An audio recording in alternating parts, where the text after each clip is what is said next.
Ici, je vous parle du point 4. Le français n'est pas réglementé par l'Académie française, donc toujours dans ce livret-ci, à la page 22. Et donc, en fait, c'est vrai que l'Académie française est assez connue et souvent, on lui prête le rôle de arbitre, alors qu'en fait, on lui prête un rôle qu'elle n'a pas. Mais c'est vrai que cette Académie française, pour le français, elle est plutôt rigide. Je vais vous expliquer tout ça. Donc, l'Académie française a été fondée par Richelieu en 1634. Attention, ce n'est pas pour des raisons purement linguistiques, pas du tout. Comme je vous l'ai dit dans une vidéo antérieure, en fait, c'était pour renforcer le pouvoir royal. On va s'appuyer sur des grands écrivains de l'époque et l'idée, c'est de montrer l'aura, la suprématie du français et bien sûr, du coup, de la France, puisque tout est politique.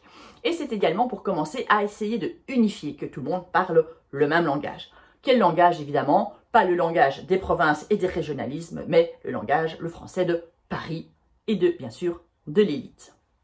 Et donc, l'idée, c'est de travailler avec tout le soin et toute la diligence possible à donner des règles certaines à notre langue, à la rendre pure, éloquente et capable de traiter les arts et les sciences, à la page 23. Et donc, évidemment, le problème, pour le point de vue d'un linguiste, c'est que l'Académie française, dès le départ, elle confond la langue et la littérature, les arts. Ça n'a en fait pourtant rien à voir.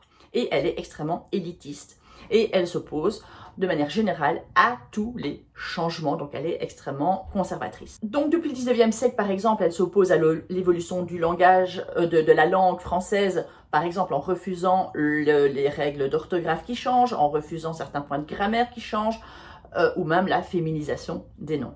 Donc par exemple, en 1901, il y a eu une réforme de l'orthographe qui était prévue afin d'aider les enfants à aller à l'école, puisque en 1901, il y a une loi qui dit que les enfants vont devoir aller à l'école, et la difficulté, c'était que le français est une des langues les plus compliquées à apprendre d'un point de vue orthographe, accord des participes passés, etc., ce qu'on ne trouve pas dans les langues germaniques. Et donc il y avait cette idée vraiment de donner l'accès à tous les enfants en simplifiant certaines choses qui sont, selon les pédagogues, inutiles, et aussi d'ailleurs les linguistes. Bien sûr, l'Académie française a refusé. Si on simplifie, pensez-y, et ça c'est une parenthèse, si on simplifie la langue, on va donner accès à beaucoup plus de gens, et donc les gens qui maîtrisent bien perdent leur pouvoir. Donc vous voyez, tout c'est une question de pouvoir. Pour l'orthographe, les réformes orthographiques, pourquoi on s'y oppose? La plupart du temps, c'est juste que ces personnes ont peur de perdre leur pouvoir si on donne l'accès à la culture à tous. C'est un des arguments implicite assez fréquent. Évidemment, on ne va pas le dire ouvertement et on va donc trouver d'autres excuses comme « oui, mais on ne voit plus l'étymologie », qui connaît honnêtement l'étymologie des mots, on ne sait plus l'étymologie et des choses comme ça. Bullshit. C'est principalement le pouvoir ou bien les habitudes. Mais ça, c'est entre parenthèses, c'est pas dit ici. Et donc, par exemple, l'Académie française n'est pas non plus à jour pour le vocabulaire. Alors, sachez, par exemple, qu'elle a écrit un dictionnaire et elle a écrit une grammaire. Alors, en ce qui concerne le dictionnaire, en fait, il n'y a que 9 éditions du dictionnaire. Si vous regardez le Larousse, le Robert, etc., il y a plein d'éditions. L'Académie française n'en est qu'à sa 9e édition. Et attention, elle n'est pas du tout à jour, évidemment, puisque le mot ministre est toujours masculin, que le mariage, c'est encore toujours l'union légitime d'un homme et d'une femme. En grammaire, c'est la même chose. La grammaire, c'est la seule qui a été publiée, c'est de 1932. Elle est tellement critiquée que l'Académie française n'a plus osé imprimer d'autres grammaires. Alors, ce qui est important, c'est de savoir que l'Académie française ne va pas édicter des lois, des règles, etc. Ce qu'ils font, en fait, c'est d'autoriser la langue dans un journal officiel de la République. Mais pour le reste, en fait, sa vocation, c'est pas de publier normalement des règles, c'est pas le but premier. Par rapport au dictionnaire, donc l'Académie n'a que 32 000 mots par exemple dans son dictionnaire, alors que si on regarde le petit Robert, c'est 100 000 mots, le petit Larousse 60 000, et le Wiktionnaire, qui est donc le Wikipédia mais dictionnaire, 400 000. Autant dire que l'Académie française n'introduit pas beaucoup de nouveaux mots.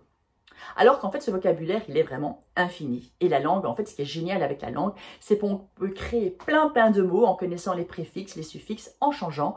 On a vaccin, vacciné, et puis avec le Covid, on a commencé à utiliser le mot revaccinable. Évidemment, l'Académie française n'aime pas. Pourtant, c'est vacciné, vaccinable, le fait de pouvoir vacciner, le fait de pouvoir revacciner, revaccinable. Mais ça, ce sont des choses que l'Académie française n'aime pas.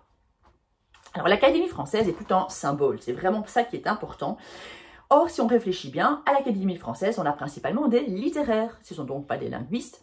Les littéraires vont écrire d'une certaine manière, transmettre des émotions, raconter des histoires. Les linguistes, c'est ceux qui vont réfléchir à l'usage des mots, pas en disant il y a un bon usage et un mauvais usage, mais en disant voilà, c'est comme ça que ça fonctionne.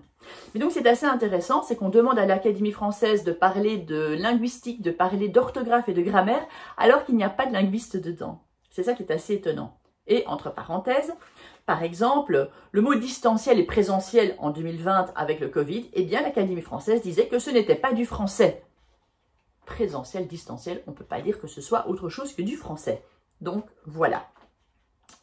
Alors, vous avez en Belgique, au Québec, en Suisse, en France aussi d'ailleurs, des institutions qui par contre vont commencer à parler à s'intéresser à la diversité des langues, à la diversité des langues françaises.